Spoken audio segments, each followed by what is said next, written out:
Salut les amis! Nous voici arrivés à l'épisode 8 de notre série mettant en scène la jeunesse de Balthazar Picsou, où les rebondissements et les trouvailles nous tiennent toujours en haleine.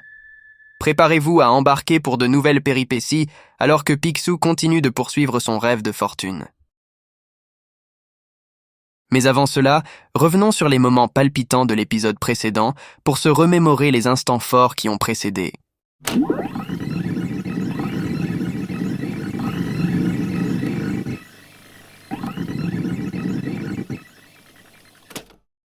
Dans le dernier épisode, Picsou débarque en Alaska avec l'ambition de faire fortune. Pour financer son équipement de prospection, il contracte un prêt auprès de Soapy Slick, se lançant ainsi dans l'aventure comme des milliers d'autres chercheurs d'or. Alors que la plupart se dirigent vers le sud, Picsou décide de partir seul vers le nord, vers la mystérieuse vallée de l'Agonie Blanche. Là-bas, il découvre un paysage sauvage et préservé, où même les animaux semblent porter les traces de l'or. Pendant plusieurs mois, il s'y installe, mais doit partager une partie de ses découvertes avec Soapy. Pendant l'hiver, Picsou construit un abri, un puits et une écluse en prévision du printemps, sachant qu'il a trouvé plusieurs pépites d'or. Désireux de protéger ses droits de propriété, il se rend à Dawson pour enregistrer ses titres fonciers, mais lors de son retour, il est attaqué par Soapy qui s'empare de ses biens. Enragé, Picsou détruit le bateau de Soapy et le livre aux autorités. Un jour, en tentant de repousser des prospecteurs indésirables, Picsou découvre un caillou exceptionnellement lourd. Convaincu qu'il contient de l'or, il le nettoie pour révéler une énorme pépite, signant ainsi sa fortune inespérée. Balthazar Picsou, de la pauvreté à la richesse. Partie 8. Après avoir mis la main sur cette immense pépite d'or provenant d'une mine regorgeant de trésors, Picsou pouvait enfin envisager un avenir financier radieux et stable. Il était désormais l'un des prospecteurs les plus fortunés du Klondike, prêt à solder sa dette finale envers Soapy Slick en Alaska. Un banquier peu scrupuleux avait prêté de l'argent à Picsou pour financer son entreprise de prospection au Klondike. En remboursant sa dette finale, Picsou avait préparé un reçu qu'il souhaitait faire signer à Soapy Slick. Ce banquier véreux refusa catégoriquement de signer le reçu que Picsou avait préparé pour régler sa dette. Il argumenta qu'il ne posait jamais sa signature sur aucun document. Face à cette obstination, Picsou se sentit contraint de le menacer d'un coup de poing. Cependant, Soapy se moqua de lui, affirmant qu'il était protégé par ses gros gants rembourrés et qu'il ne risquait rien. Ignorant les railleries de Soapy, Picsou lança son poing avec une détermination farouche. Le coup porta avec une telle puissance que Soapy en fut momentanément sonné. C'est alors que Picsou révéla le secret de ses gants. Ils étaient rembourrés de 10 kilos de pépites d'or. Sous le choc de cette révélation, Soapy, abasourdi, céda finalement et apposa sa signature sur le reçu de Picsou.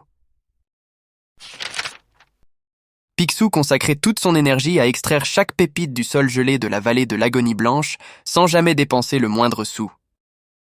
Après 2 années de labeur acharné, il atteignit enfin son premier million. Cependant, cette réussite fut entachée par la perspective inquiétante de l'épuisement de son filon. Dans un geste prévoyant, il décida d'enterrer une réserve de pépites entre 4 rochers, au cas où il devrait abandonner son exploitation minière. Au départ, Picsou avait envisagé de quitter le Klondike, mais les circonstances l'avaient contraint à rester dans cette terre glaciale. Dans un tournant inattendu, il se retrouva dans la position d'acheter la banque de Whitehorse, ce qui marqua le début de sa carrière d'homme d'affaires. Avec l'émergence de nouvelles mines d'or en Alaska, la fortune de Picsou ne faisait que croître, consolidant son statut de magnate de l'industrie. Désormais, il excellait dans tous les secteurs, de la gestion de scieries à la production de limonade, en passant par la création de diverses compagnies prospères. Fort de 20 années d'expérience à parcourir le monde, avant même d'accumuler sa richesse, Picsou avait acquis une connaissance inestimable des affaires et des réalités de la vie. 5 années seulement après avoir découvert l'or, il était déjà parvenu au statut envié de milliardaire, un exploit qui témoignait de son incroyable talent pour les affaires et sa capacité à saisir les opportunités. Témoin de sa réussite, il avait même investi dans un poêle pour sa banque, symbole de son ascension fulgurante dans le monde de la finance. En l'an 1902, après un périple de 22 ans à travers le globe, Picsou prit la décision de revenir dans son Écosse natale. Son père, Fergus MacPicsou, ainsi que ses sœurs Mathilda et Hortense, attendaient avec grande impatience l'arrivée du milliardaire aux Landes perdues. En tant que dernier descendant mâle du clan fondateur du village, Balthazar était espéré avec une grande impatience. Toutefois, la diligence passa sans même ralentir, laissant Fergus MacPicsou et ses deux filles perplexes. Où donc se cache Balthazar Picsou?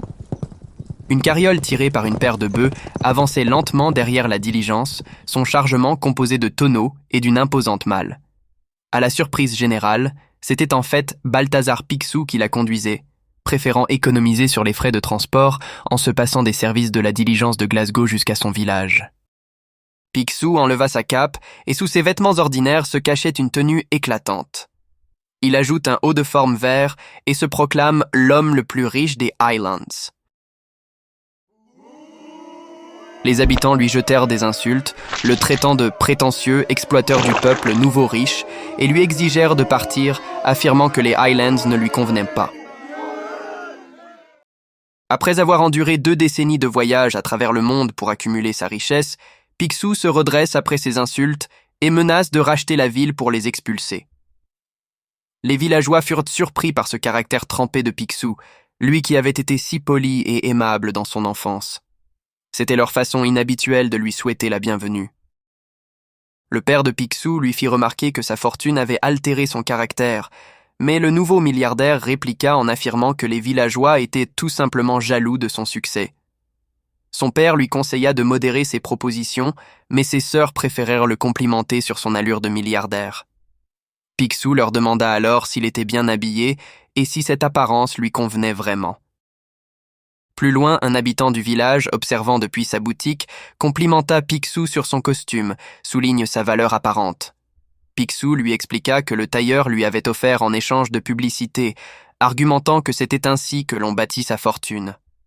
L'homme du village tente alors de le convaincre d'échanger son costume contre une redingote. Picsou déclina la politique, arguant qu'un milliardaire ne devrait pas se vêtir ainsi. L'homme persista, proposant même 5 livres sterling en plus de la redingote. Finalement, Picsou accepta l'offre et la répartition avec la redingote et l'argent, ne pouvant décemment pas refuser une telle proposition. Après leur départ, Picsou et sa famille se dirigèrent vers le château ancestral du clan MacPicsou à bord de la charrette. En route, Picsou exprime le désir de faire une halte au cimetière familial pour se recueillir sur la tombe de sa mère, décédée en 1897. Une fois parvenues au château, les sœurs de Picsou étaient curieuses du contenu de sa cargaison.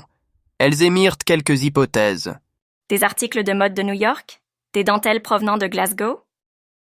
À la grande stupéfaction de tous, le milliardaire a ouvert les tonneaux, dévoilant qu'ils étaient remplis d'argent liquide, représentant l'intégralité de sa fortune à l'exception de ses actifs dans les affaires du Klondike. Le père interrogea son fils sur l'utilité d'une telle richesse, et celui-ci lui expliqua que c'était pour s'y plonger, nager, s'asperger et même creuser des tunnels à l'intérieur. Fergus fut perplexe en voyant son fils agir de la sorte, pensant qu'il était devenu fou devant cette démonstration du jeune milliardaire. Ses 2 filles répliquèrent que les riches n'étaient pas fous, seulement excentriques. Picsou envisageait de stocker ses tonneaux dans les oubliettes, mais son père lui expliqua qu'il n'avait pas encore retrouvé l'entrée de ses oubliettes. Mathilda suggéra sarcastiquement de demander à Sir Duncan MacPicsou, car la légende racontait que le château des MacPicsou était hanté par ce fantôme. Fergus, ne croyant pas aux histoires de fantômes, affirme que Sir Duncan ne s'en prenait qu'à ceux qui cherchaient son trésor. Au début d'un nouveau jour en Écosse, Picsou partit explorer les bureaux disponibles dans le village, cherchant à établir son futur empire financier dans cette petite communauté. En chemin, il croisa des villageois qui, tout en l'insultant de manière joviale, ne manquèrent pas de le saluer. C'est alors qu'il fit la rencontre d'un jeune homme nommé Scotty McTerrier, qui lui fit remarquer que tout le monde n'était pas aussi désagréable ici. Tous les habitants du village étaient dehors, ce qui intriguait Picsou. Scotty lui a expliqué que c'était le jour des Highland Games, une célébration annuelle marquée par des traditions et des compétitions sportives locales. Afin de démontrer son attachement à la communauté locale et d'établir sa présence dans le village, Picsou opta pour une stratégie inattendue. Il décide de participer aux jeux traditionnels des Highlands. Pour l'accompagner dans cette aventure, il engagea Scotty comme coach, lui offrant un salaire symbolique d'un farthing, le quart d'un penny, qui correspond à environ 1/1000 de livres sterling. Leur première mission, récupérer au château le tartan emblématique du clan MacPicsou, une étoffe de laine à grands carreaux dont le dessin et les couleurs caractérisaient le clan écossais des MacPicsou. Les membres du clan s'y coupèrent des châles, des kilts et de grands manteaux. Un pas crucial vers l'intégration de Picsou dans la vie du village. Après s'être revêtu des couleurs distinctives de son clan, Picsou était prêt à affronter les épreuves. Le jury chargé d'évaluer les performances se composait de 3 individus. Tout était prêt pour la première épreuve, un lancer de marteau.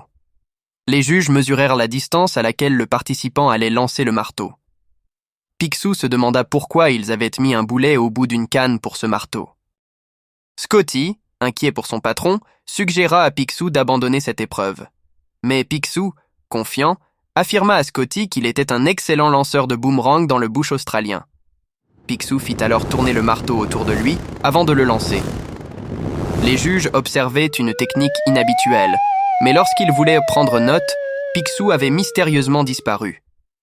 Son poignet s'était coincé dans la lanière du marteau. Les juges mesurèrent la distance entre Picsou et son marteau. 1 seul centimètre. Le pire résultat depuis M. Mackenzie en 1872. L'épreuve était un échec. Picsou obtint un 0 pointé. À la deuxième épreuve, il s'agissait de tondre un mouton. Le défi consistait à enlever autant de laine que possible en 10 secondes. Picsou, confiant dans ses compétences acquises en Australie, pensait avoir l'épreuve dans la poche. Il demanda au juge s'il pouvait garder la laine qu'il coupait. L'un des juges lui a répondu par la négative, mais ajouta que le propriétaire du mouton lui accorderait peut-être une réduction. Cependant, Picsou réalise que le propriétaire du mouton n'était autre que son vieil ennemi, Argus Biskerville. Ce dernier se chargea de tenir le mouton de Picsou et était visiblement ravi de le voir échouer. Malgré avoir tondu beaucoup de laine, Picsou n'obtint aucun point, car la précision comptait autant que la quantité, et il avait tondu le mouton ainsi que son propriétaire.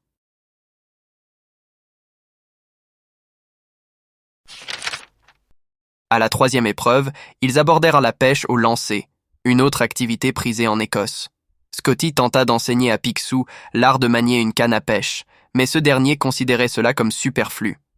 Après tout, il avait vécu des mois entiers en se nourrissant de saumon au Klondike, se passant largement de cet accessoire. Plutôt que d'utiliser la technique conventionnelle, Picsou a décidé d'adopter une méthode qu'il avait respectée chez les grizzlies, consistant à projeter les poissons sur la rive aussi vite que possible. Cependant, cette stratégie se solda par un échec, car il projeta malheureusement les poissons sur les juges au lieu de les amener sur la rive, ne correspondant pas ainsi à la tradition des Highlands. Une nouvelle fois, il a reçu la note de 0. À la quatrième épreuve, il se lance dans le lancer de troncs, une activité inspirée par la pratique ancestrale consistant à jeter des troncs en travers des rivières pour construire des ponts. L'objectif était que le tronc fasse un tour complet. Picsou, habitué des rivières infestées de crocodiles au Transvaal, considérait cette épreuve comme peu impressionnante, sachant qu'il fallait faire plus d'un tour pour impressionner les reptiles. D'un geste sûr, il souleva le tronc et réussit à le faire tourner 3 fois. Scotty, impressionné, lui fit des compliments sur son exploit. Cependant, les juges étaient main partis se réchauffer au village et des remplaçants vont être appelés, annulant ainsi les performances de Picsou. Une fois de plus, il repartit avec un 0 pointé. À la 5e épreuve, c'était au tour de la poésie, une discipline chère au cœur des Écossais. Pour cette occasion spéciale, le jury n'était plus constitué de 3 hommes, mais de 3 vieilles dames. Scotty interrogea Picsou sur ses connaissances en poésie et ce dernier lui fit part de son expérience en la matière, révélant qu'il avait eu l'occasion d'apprendre quelques poèmes lors de son séjour à Dawson. Il récita « Au saloon, la serveuse est gironde. Un prospecteur veut lui faire voir le monde. Mais son haleine fétide lui garantit le bide. La mignonne sort son couteau pointu et lui dit « Avant que le milliardaire n'achève son poème, les membres du jury féminin s'évanouissent, probablement pris au dépourvu par le contenu du poème de Picsou. Ainsi, cette épreuve se solda une fois de plus par un échec cuisant pour lui, avec un nouveau 0 pointé.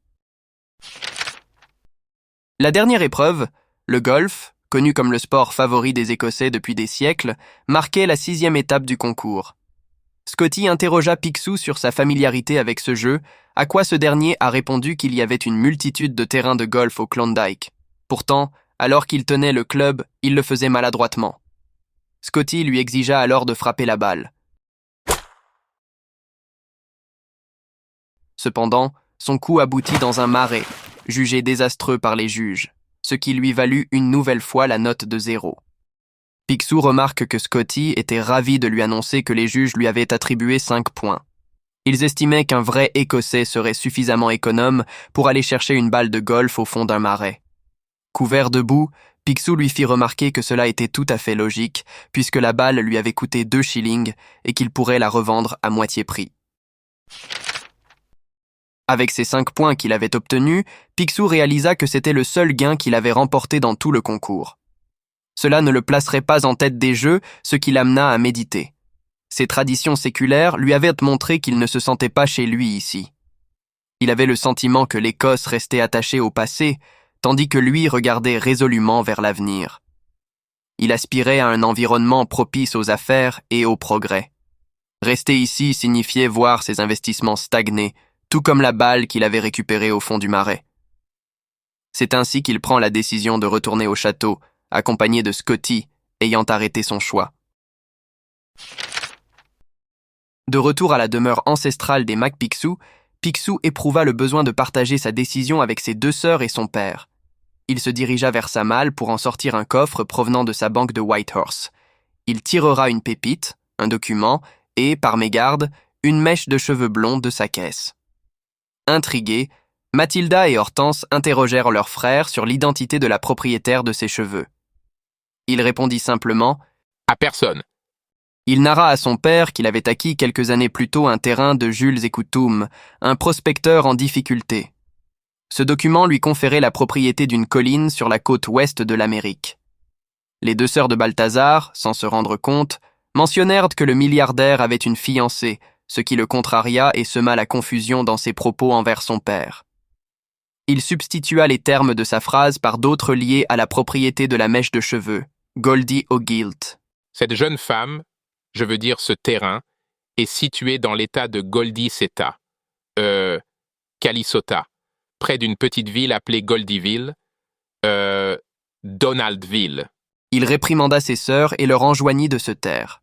Son père, quelque peu perplexe, crut qu'il voulait qu'ils déménagent à Goldieville, tandis que son fils faisait référence à Donaldville. Les sœurs de Picsou se réjouissaient de partir en Amérique, tandis que Picsou sollicita Scotty pour prendre en charge l'entretien du château. Le jeune Écossais désirait résider dans ce site historique, même avec une rémunération modeste. Cependant, Fergus fit savoir qu'il était trop âgé pour envisager un déménagement, affirmant que l'Écosse et le château étaient de ses seules demeures. Mathilda et Hortense hésitaient à laisser leur père seul, mais Scotty pouvait prendre soin de Fergus, et peut-être de Sir Duncan également. Ensuite, Fergus exprima son désir que son fils emmène ses 2 sœurs avec lui en Amérique, affirmant qu'il serait toujours fier de lui. Émues, les sœurs de Picsou se mirent à pleurer, mais Fergus propose alors d'organiser une fête inoubliable au château pour marquer leur départ.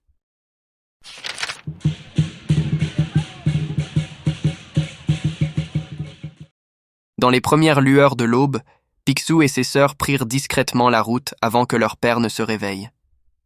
Les sœurs étaient soulagées d'avoir fait leurs adieux la veille, facilitant ainsi leur départ pendant que leur père dormait encore. Picsou prétendit à ses sœurs que leur père était éveillé et leur faisait signe depuis la fenêtre. Cependant, Balthazar se demanda qui était à ses côtés, alors que les sœurs supposèrent que cela devait sûrement être Scotty. La calèche de Picsou, chargée de manière assez inhabituelle avec ses 8 tonneaux remplis d'argent, ainsi que ses 3 passagers, se dirigea vers l'Amérique, en direction de Goldieville, ou plutôt Donaldville. Curieusement, Scotty était là, occupé à ramasser les feuilles sur le flanc du château. Mais qui donc se tenait aux côtés de Fergus? Leur père observe avec une certaine nostalgie ses enfants quittant le domaine familial à travers la fenêtre. Il se plongea dans ses pensées, se demandant avec une pointe d'inquiétude si Balthazar, son fils, allait réussir dans ses projets. Soudain, une vision étrange se dessina devant lui, celle d'Edith, sa défunte épouse, décédée bien des années auparavant en 1897. Elle lui apparut, comme sortie d'un rêve lointain, et lui adressa des paroles rassurantes. Elle lui rappela qu'il avait encore quelques leçons à assimiler, mais l'assura que tout se déroulerait pour le mieux pour leur fils. Edith lui indiquait que le moment était venu de partir, que son travail sur cette terre était désormais achevé. Ils se retrouvèrent face à Sir Duncan, qui avait attendu ce moment avec impatience depuis longtemps. Il les informa qu'une foule de personnes les attendait, y compris de vieux amis. Puis, sans un mot de plus, ils disparaissent tous les trois à travers le mur. C'était alors évident que Fergus avait rendu son dernier souffle et son corps reposait paisiblement dans son lit. Ainsi se concluait l'histoire, avec les 3 derniers membres du clan MacPicsou s'en allant et un panneau fantomatique indiquant Donaldville comme leur prochaine destination. Et voilà, c'est tout pour cet épisode 8. Mais ne vous inquiétez pas, l'aventure de Balthazar Picsou continue la semaine prochaine.